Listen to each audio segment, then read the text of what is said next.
ខ្ញុំបានធ្លាក់អារបកកាលពីឆ្នាំមុនហើយនេះគឺជាការកែតម្រូវរបស់ខ្ញុំបន្ទាប់ពីខ្ញុំដាក់លើកទី2នៅ University Track សួស្តីអ្នកទាំងអស់គ្នាខ្ញុំគឺជានិស្សិតអារបករដ្ឋាភិបាលកូរ៉េឆ្នាំ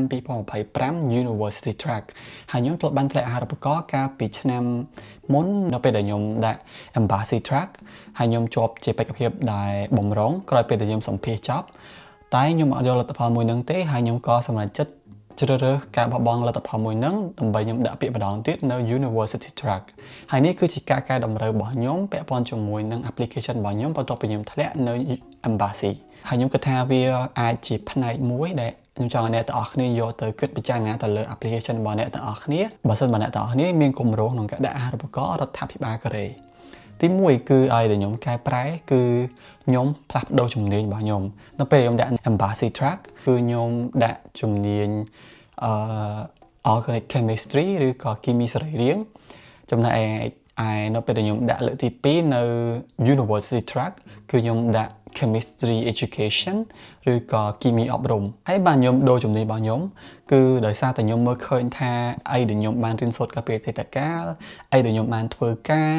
ហើយនឹងគោលដៅរបស់ខ្ញុំនៅពេលអនាគតហ្នឹងគឺវា align ទៅជាមួយគ្នានៅពេលដែលខ្ញុំជ្រើសរើសយកជំនាញគីមីអប់រំជាជាងគីមី organic ដោយសារតែព្រោះការដែលខ្ញុំរៀន Bachelor គឺខ្ញុំរៀន Chemistry Education តើតើជាមួយនឹងការបរិញ្ញាបត្រគីមីវិទ្យានៅថ្នាក់អនុវិទ្យាល័យ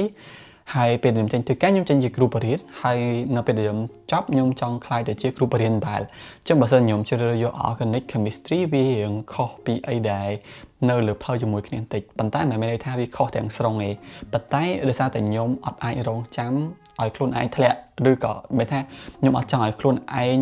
take risk ឬក៏បន្ថយបន្ថានតទៀតខ្ញុំក៏ជ្រើសរើសយកជំនាញគីមីអប់រំហ្មងទៅហើយមិនមែនថាខ្ញុំបដូរជំនាញគីមីអប់រំនោះខ្ញុំអត់ស្រឡាញ់ជំនាញហ្នឹងទេខ្ញុំក៏ស្រឡាញ់ហើយខ្ញុំក៏ចូលចិត្តដូចគ្នាអញ្ចឹងអ្នកទាំងអស់ត្រូវ check មើលថាតើអីដែលអ្នកបានធ្វើពីអតីតកាលបច្ចុប្បន្នរបស់អ្នកទាំងអស់គ្នាហើយនិងអនាគតរបស់អ្នកទាំងអស់គ្នាហ្នឹងគឺវាស៊ីជាមួយនឹងជំនាញអ្នកទាំងអស់គ្នាបានដាក់អត់បើសិនបើវាអត់សូវស៊ីគ្នាទេអ្នកទាំងអស់គ្នាគួរតែគិតពិចារណាក្នុងការផ្លាស់ប្ដូរមិនមែនមានន័យថាអ្នកទាំងអស់គ្នាត្រូវតែធ្វើមិនរៀនជំនាញដែលដូចជាមួយនឹងអីដែលយើងរៀនកាលពី Bachelor ទាំងស្រុងនោះទេអ្នកទាំងអស់គ្នាអាចជ្រើសរើសជំនាញណាមួយក៏បានដែរប៉ុន្តែត្រូវ make sure ថាអ្នកទាំងអស់គ្នាកំពុងតែធ្វើអ្វីមួយដែលវាពាក់ព័ន្ធជាមួយនឹងអ្វីដែលអ្នកទាំងអស់គ្នាបានរៀនកាលពីអតីតកាលពីព្រោះនៅពេលដែលអ្នកទាំងអស់គ្នាជាប់ទៅរៀនគឺអ្នកទាំងអស់គ្នាត្រូវប្រើចំណេះដឹងកាលពីអតីតកាលរបស់អ្នកទាំងអស់គ្នាក្នុងការរៀនដូចគ្នាទី2អីដែលខ្ញុំផ្លាស់ប្ដូរគឺសាកលវិទ្យាល័យការខ្ញុំដាក់លើកទី1គឺដោយសារតែដាក់នៅ Embassy គឺយើងរើស3សាកលវិទ្យាល័យត្រូវអត់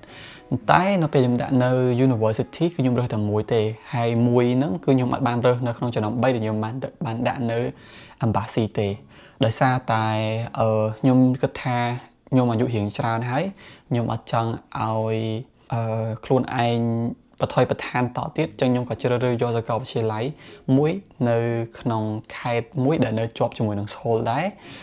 ប៉ុន្តែមិនមែនន័យថាសាកលវិទ្យាល័យដែលខ្ញុំរើសហ្នឹងគឺជាសាកលវិទ្យាល័យដែលអត់ល្អអីទេការពិតទៅពេលដែលខ្ញុំរើសហ្នឹងគឺរៀងបន្ថយបន្ថានដែរប៉ុន្តែខ្ញុំគិតថាសាកលវិទ្យាល័យដែលខ្ញុំរើសហ្នឹងអាចជាកន្លែងមួយដែលមិនមែនជាកន្លែងដែលសិស្សភាគច្រើនចង់ទៅដោយសារតែវាអត់ស្ថិតនៅក្នុងតំបន់កំសាន្តឬក៏មានកន្លែងទេសចរណ៍ច្រើនទេដូច្នេះហើយខ្ញុំគិតថាការជ្រើសរើសរបស់ខ្ញុំគឺជាការជ្រើសរើសដ៏ល្អហើយវាជាការផ្លាស់ប្ដូរដ៏ល្អមួយដែលធ្វើឲ្យ application របស់ខ្ញុំវាទៅលាជាងapplication របស់ខ្ញុំកាលពីមុនចំណុចទី3ដែលខ្ញុំបានផ្លាស់ប្ដូរនោះគឺការដែលខ្ញុំកែសម្រួលទៅលើ personal statement និង study plan របស់ខ្ញុំនៅពេលដែលខ្ញុំមានរយៈពេលត្រឹមតែ1សប្តាហ៍ក្នុងការកែតម្រូវគឺខ្ញុំព្យាយាមធ្វើយ៉ាងណាមើលទៅលើការពិតទៅ application របស់ខ្ញុំគឺវាសម្រាប់ខ្ញុំគិតគឺខ្ញុំគិតថាវាល្អហើយប៉ុន្តែនៅពេលដែលខ្ញុំ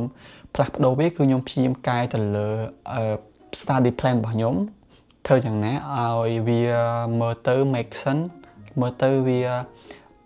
ល្អប្រសើរជាងមុនអញ្ចឹងទៅអញ្ចឹងមិនដែលមានពេល check មើល study plan របស់អ្នកទាំងអស់គ្នាថាតើ study plan របស់អ្នកទាំងអស់គ្នាវាគ្រប់គ្រឿងអត់វា detail អត់តើនៅពេលដែលយើងយក study plan ដែលយើងដាក់ឬក៏ទៅសេនៅនឹងกระดาษហ្នឹងយកទៅ apply ដល់ពេលដែលយើងទៅរៀនតើវា work ឬក៏អត់ចំណុចចឹងក្រោយដែលខ្ញុំផ្លាស់ប្ដូរគឺខ្ញុំផ្លាស់ប្ដូរទៅលើ personal statement ដូចគ្នាគឺខ្ញុំកែសម្រួលទៅលើ personal statement ធ្វើយ៉ាងណាឲ្យវា align គ្នាជាមួយនឹងគោលដៅដែលខ្ញុំចង់ធ្វើនាពេលអនាគត